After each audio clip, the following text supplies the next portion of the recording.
Ya, selamat pagi Bapak Ibu dan Saudara yang dikasihi Tuhan. Salam, biarlah kasih karunia, damai sejahtera dari Allah Bapa kita dan dari Tuhan Yesus senantiasa melimpah atas kehidupan kita bersama. Mari saya ajak untuk membaca firman Tuhan di dalam Injil Yohanes pasal 20 ayat 19 sampai ayat 23. Injil Yohanes pasal 20 ayat 19 sampai ayat 23. Demikian firman Tuhan, saya bacakan. Ketika hari sudah malam pada hari pertama minggu itu, berkumpullah murid-murid Tuhan Yesus di suatu tempat dengan pintu-pintu terkunci karena mereka takut kepada orang-orang Yahudi. Pada waktu itu datanglah Tuhan Yesus dan berdiri di tengah-tengah mereka dan berkata, "Damai sejahtera bagi kamu." Dan sesudah berkata demikian, ia menunjukkan tangannya dan lambungnya kepada mereka.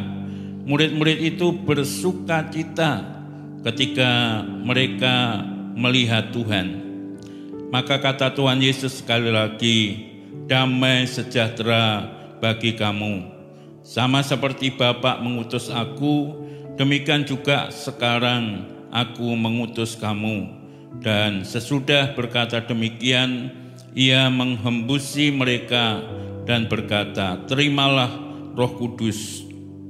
Jikalau kamu mengampuni dosa orang, dosanya diampuni. Dan jikalau kamu menyatakan dosa orang tetap ada, dosanya tetap ada." Puji Tuhan. Bapak, Ibu, dan Saudara yang dikasihi Tuhan, dikatakan bahwa murid-murid Tuhan pada waktu itu mengalami satu keadaan yang takut. Takut yang dimaksudkan di sini menurut Kamus Besar Bahasa Indonesia adalah satu perasaan yang tidak berani, ngeri, gentar, sesuatu perasaan yang mendatangkan bencana bagi dirinya, gelisah, khawatir, dan yang semacamnya. Karena takut kemudian membuat seseorang ya seringkali tidak berani mengambil tindakan, tidak berani melangkah, hanya berdiam diri saja. Nah, kondisi keadaan yang terjadi khususnya di bangsa dan negara kita Indonesia ini, oleh karena virus corona yang belum sepenuhnya bisa teratasi, sehingga membuat ketakutan bagi sebagian besar rakyat pada umumnya karena pandemi virus corona ini. Kita ketahui bersama mengakibatkan suatu keadaan yang sangat tidak baik karena virus corona ini bisa mendatangkan penyakit dan bukan penyakit yang biasa-biasa saja, karena virus corona ini bisa mendatangkan penyakit yang mematikan Kalau kita perhatikan sudah berapa banyak yang oleh karena penyakit virus corona ini sehingga membuat orang yang terpapar virus corona ini bukan saja sakit tetapi sampai meninggal dunia. Di suatu daerah di mana satu keluarga tinggal, waktu diberitahu bahwa tetangganya ada yang terpapar virus corona, kemudian memberitahukan bagaimana harus bersikap di dalam menghadapi keadaan yang seperti itu, karena tahu bahwa penyebaran virus corona tidak bisa dideteksi secara nyata. Sekarang ini lebih-lebih banyak orang tanpa gejala bisa terinfeksi virus corona dan bisa kemudian tiba-tiba meninggal dunia. Itu terjadi di mana-mana. Dan ketika keluarga ini mendengar kabar itu, kemudian menjadi takut secara manusia. Hal itu terjadi di mana-mana. Belum lagi Bapak, Ibu, dan Saudara yang dikasihi Tuhan, kita ketahui bersama dampak dari virus corona ini sangat meluas, ya, mempengaruhi hampir di seluruh segi kehidupan manusia, ya, baik secara ekonomi, baik secara pekerjaan, usaha, ya, pendidikan, sosial, dan lain sebagainya. Boleh dikatakan bahwa kehidupan ini tidak normal karena adanya pandemi virus corona. Para pengusaha bisa memproduksi usahanya, tetapi ketika diproduksi tidak laku karena daya beli masyarakat menurun. Kenapa daya beli masyarakat menurun? Karena pekerjaan mereka juga terhambat, terganggu, sehingga tidak bisa bekerja dengan seperti biasanya. Nah, kalau tidak bekerja seperti biasanya, maka pendapatannya juga akan turun pasti. Nah, ini menjadi satu lingkaran yang tidak terputuskan. Keadaan yang seperti ini membuat cemas, membuat takut, membuat khawatir, dan lain sebagainya. Bapak, Ibu, dan Saudara yang dikasihi Tuhan, ini adalah salah satu ketakutan yang ditimbulkan karena virus corona. Hanya salah satu penyebab timbulnya ketakutan, sebab masih banyak penyebab-penyebab lainnya yang membuat orang menjadi takut, yang membuat orang menjadi khawatir, yang membuat orang menjadi gelisah, yang membuat orang menjadi ragu-ragu untuk bertindak, untuk melangkah. Seperti yang terjadi pada murid-murid Tuhan Yesus pada waktu itu.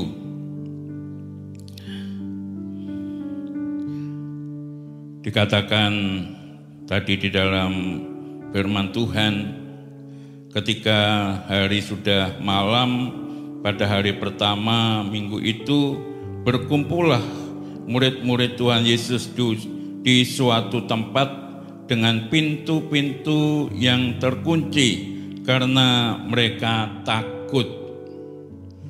Takut yang dialami oleh murid-murid Tuhan Yesus dikatakan mereka takut kepada orang-orang Yahudi. Kenapa mereka takut kepada orang Yahudi? Karena murid-murid Tuhan Yesus, orang-orang yang percaya kepada Tuhan Yesus, dan Tuhan Yesus sendiri dianggap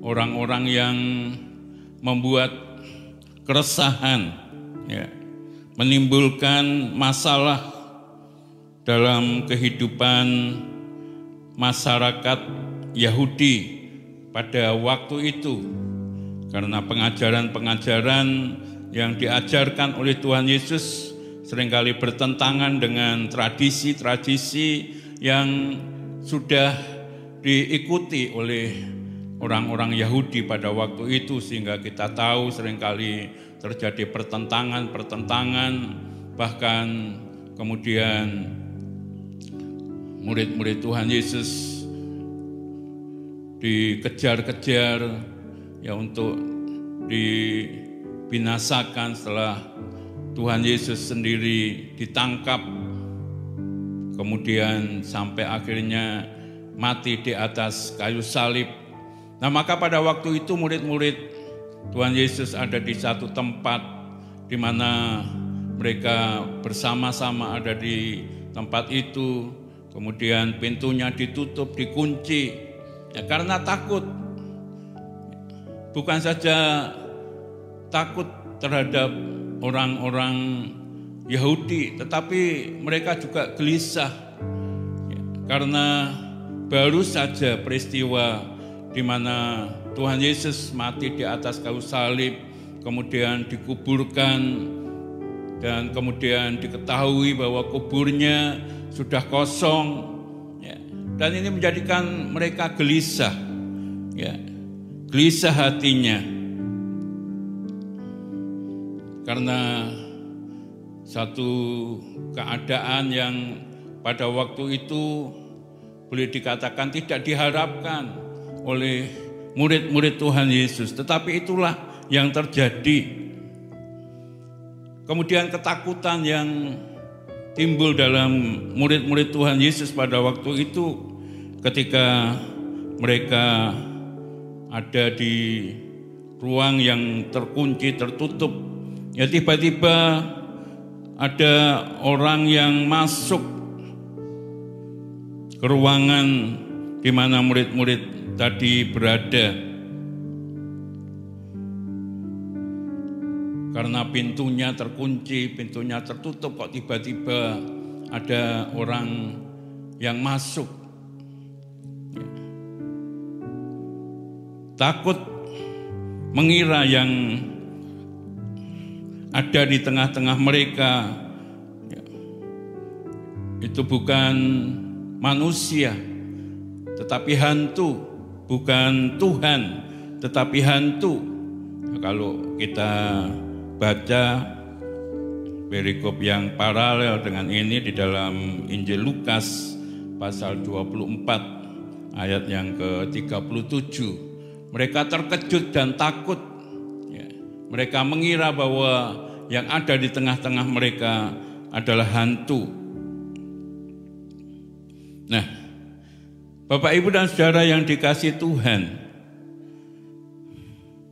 ketakutan demi ketakutan yang semacam ini bisa saja datang, bisa saja terjadi silih berganti, ya, di dalam setiap kehidupan kita.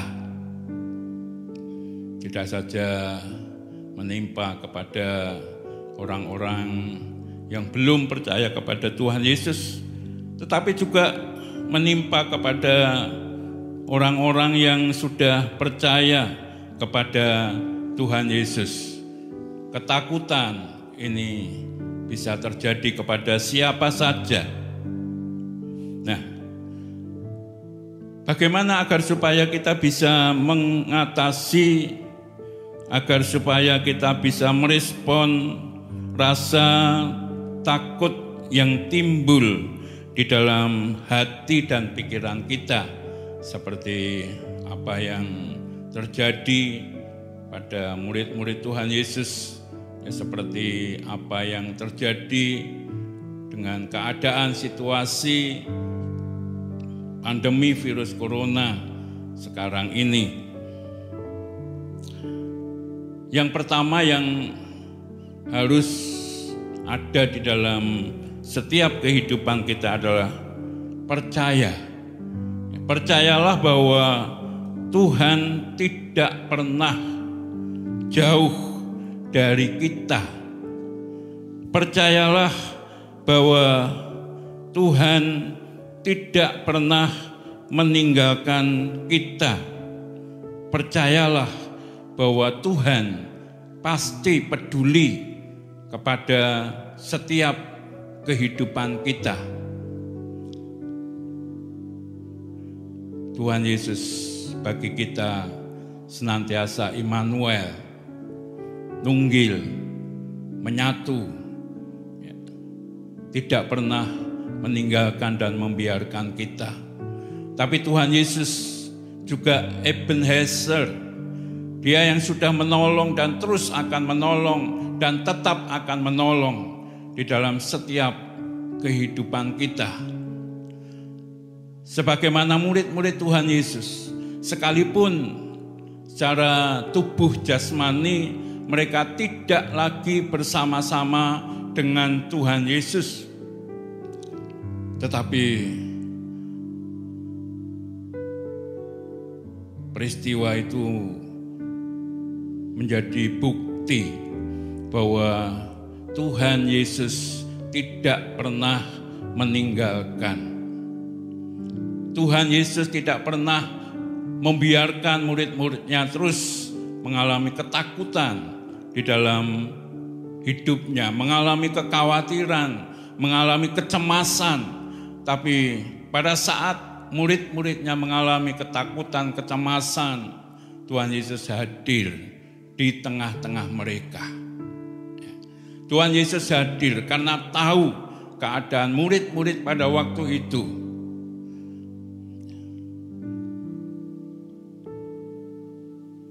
Dan kita tahu bahwa Tuhan mengubah ketakutan itu menjadi sukacita. Mengubah ketakutan itu menjadi sukacita. Ketika Tuhan Yesus menyatakan dirinya kepada murid-muridnya pada waktu itu, Tuhan kemudian memberikan salam damai sejahtera. Memberikan damai sejahteranya kepada murid-muridnya yang saat itu dalam keadaan ketakutan. Maka dikatakan dalam firman Tuhan, dan sesudah demikian, berkata demikian, Ia menunjukkan tangannya dan lambungnya kepada mereka, maka murid-murid itu bersuka cita karena melihat Tuhan. Yang dilihat bukan hantu, tetapi ternyata terbukti yang datang menemui murid-muridnya adalah Tuhan. Sehingga dari ketakutan diubah menjadi sukacita. Sebab sebagaimana yang dikatakan oleh Tuhan Yesus,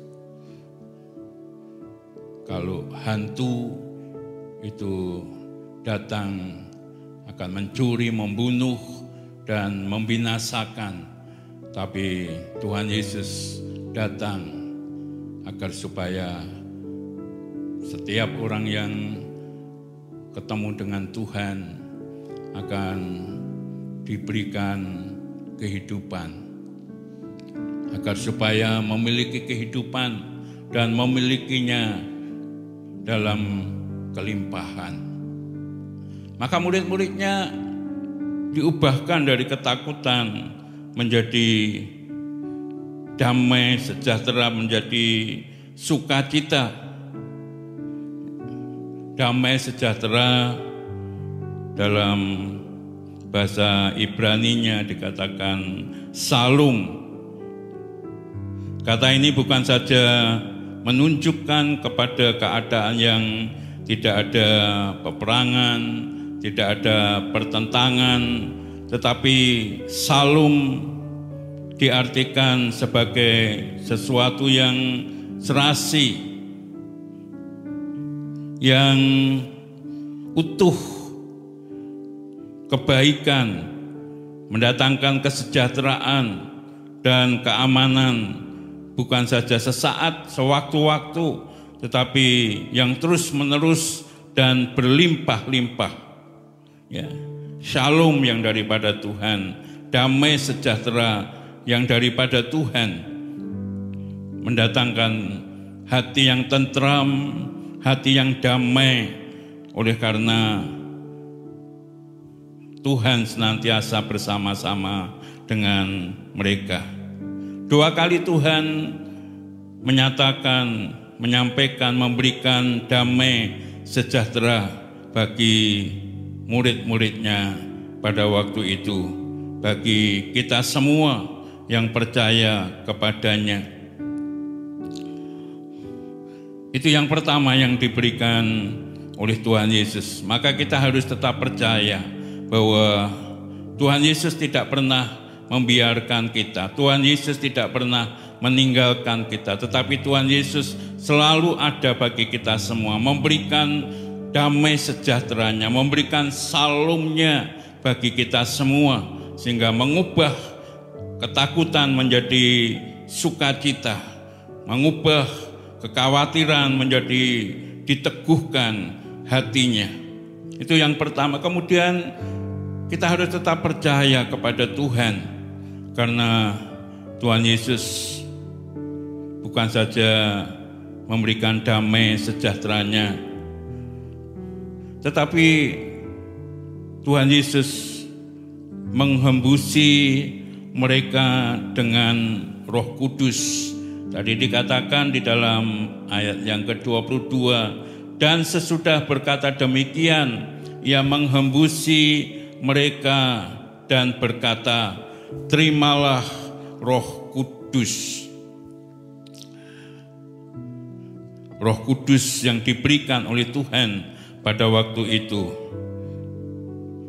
Roh yang memberikan kehidupan, sebagaimana ketika Tuhan menciptakan manusia dari debu dan tanah, kemudian setelah jadi maka dihembusi dengan nafasnya Allah, dengan rohnya Allah, maka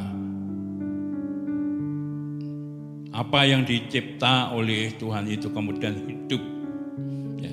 Demikian juga Tuhan Yesus pada waktu itu memberikan rohnya kepada murid-murid Tuhan Yesus yang sedang dalam keadaan ketakutan, boleh dikatakan sudah mati secara rohnya.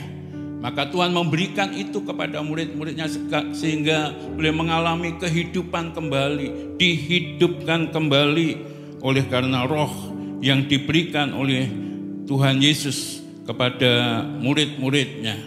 Roh yang membawa kepada murid-muridnya untuk bisa mengingat apa yang sudah disampaikan oleh Tuhan Yesus.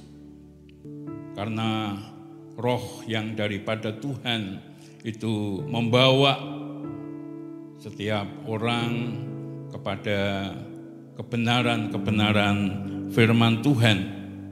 Kalau kita membaca di dalam Injil Lukas pasal 24 ayat yang ke-45, ya, dikatakan ini perikop yang paralel, tapi ini ditulis oleh Lukas di dalam Injil Lukas pasal 24 ayat 45. Lalu ia membuka pikiran mereka sehingga mereka mengerti kitab suci. Setelah Roh Kudus dihembuskan kepada murid-muridnya, maka murid-muridnya terbuka hatinya, terbuka matanya, sehingga teringat akan setiap kebenaran-kebenaran firman Tuhan yang sudah pernah dia dengar atau mereka dengar, yang sudah pernah disampaikan oleh Tuhan Yesus, yang sudah dijanjikan di dalam kitab perjanjian lama tentang Tuhan Yesus, tentang kehidupan yang selanjutnya, mereka terbuka karena Roh Kudus menyingkapkan segala kebenaran-kebenaran firman itu.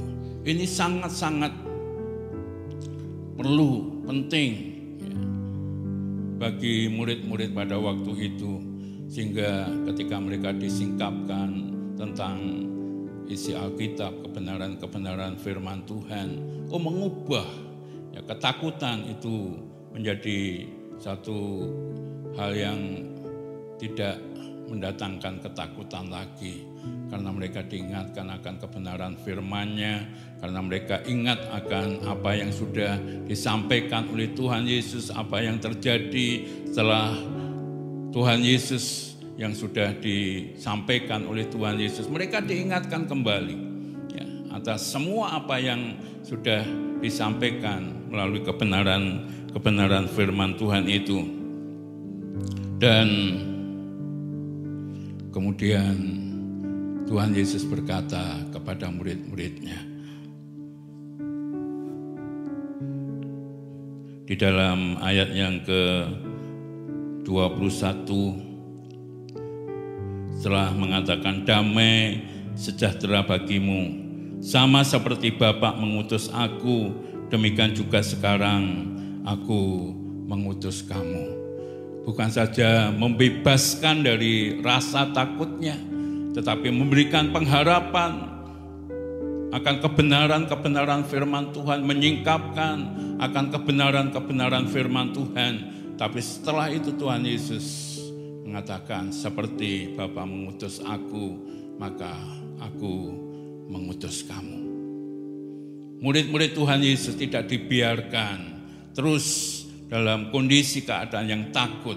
Tapi setelah dipulihkan kembali dari rasa takutnya, maka Tuhan memberikan amanat kepada murid-muridnya untuk menjadi duta-duta kerajaan Allah, menjadi saksinya, memberitakan Injilnya, dan melalui Roh Kudus memampukan murid-muridnya untuk melakukan seperti apa yang Tuhan kehendaki untuk mereka lakukan. Bapak, Ibu, dan saudara-saudara yang dikasihi Tuhan,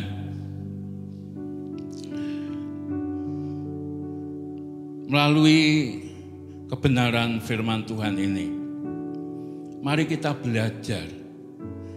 Ketika kita menghadapi ketakutan oleh karena kehidupan ini, kita tidak biarkan ketakutan itu terus menguasai hidup kita. Sebagaimana murid-murid Tuhan Yesus pada waktu itu, mereka berkumpul di satu tempat. Saya sangat percaya ketika itu, selain mereka diliputi dengan rasa takut, tetapi mereka juga bersekutu bersama-sama, berdoa bersama-sama, sehingga ketika bersekutu berdoa, mengadakan mezbah persembahan, pujian, penyembahan kepada Tuhan, maka terjadilah peristiwa di mana Tuhan Yesus hadir di tengah-tengah mereka. Dan kehadiran Tuhan Yesus mengubah segala-galanya. Ya, mengubah segala-galanya. Dalam keadaan yang sedemikian, Bapak, Ibu, dan saudara yang dikasihi Tuhan, kita perlu terus ya, membangun persekutuan dengan Tuhan, membangun keintiman dengan Tuhan, tidak melihat apa yang sedang terjadi yang mendatangkan ketakutan di dalam kehidupan ini, tetapi kita lebih berkonsentrasi, mengkonsentrasikan hidup kita bukan dengan keadaan yang ada, tetapi dengan Tuhan. Memuji, menyembah, mempermuliakan nama Tuhan. Kita berdoa kepada Tuhan, merenungkan akan kebenaran-kebenaran firman Tuhan. Pasti kita akan dikuatkan. Ketakutan akan diubah damai sejahtera, sukacita yang daripada Tuhan. Karena kita tahu Tuhan tidak pernah membiarkan kita, Tuhan tidak pernah meninggalkan kita, tapi Tuhan selalu ada bagi kita. Tuhan selalu Immanuel dan Ebenezer bagi kita semua. Bahkan di dalam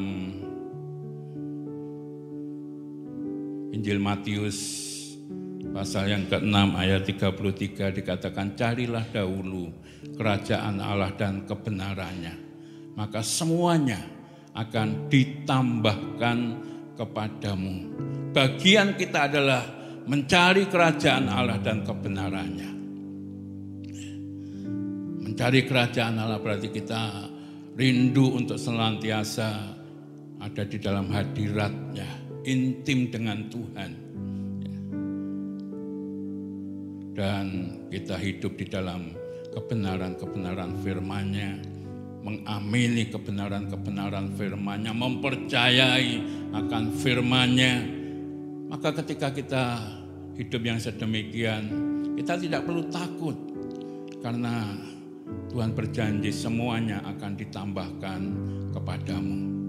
Kalau kita membaca di dalam kitab Wahyu pasal 3 ayat yang ke-20, di sana dikatakan, lihat, aku berdiri di muka pintu dan mengetuk.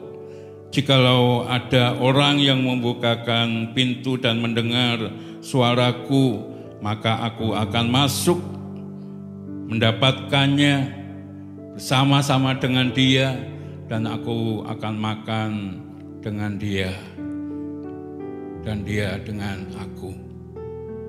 Artinya bahwa Tuhan itu sebenarnya selalu siap sedia. Lihat, aku berdiri di muka pintu dan mengetuk. Setiap saat, setiap waktu Tuhan bersedia, siap sedia untuk ada bersama-sama dengan kita, menolong kepada kita. Sehingga bagi kita yang lebih-lebih mau mencari Tuhan, mau ketemu dengan Tuhan, tidak ada sesuatu yang perlu ditakutkan. Tidak ada sesuatu yang perlu dikhawatirkan, karena Tuhan yang menjadi jaminan bagi kita semua. Karena Tuhan tidak pernah meninggalkan dan membiarkan kita sendiri. Ini yang perlu kita miliki dalam kehidupan kita di masa-masa yang sukar. Ya, apapun yang menyebabkan ketakutan, tapi satu hal, ketakutan itu akan pergi. Ketakutan itu akan hilang, diubah menjadi sukacita dan damai sejahtera ketika kita ada bersama-sama dengan Tuhan. Puji Tuhan, Tuhan memberkati kita sekalian. Amin.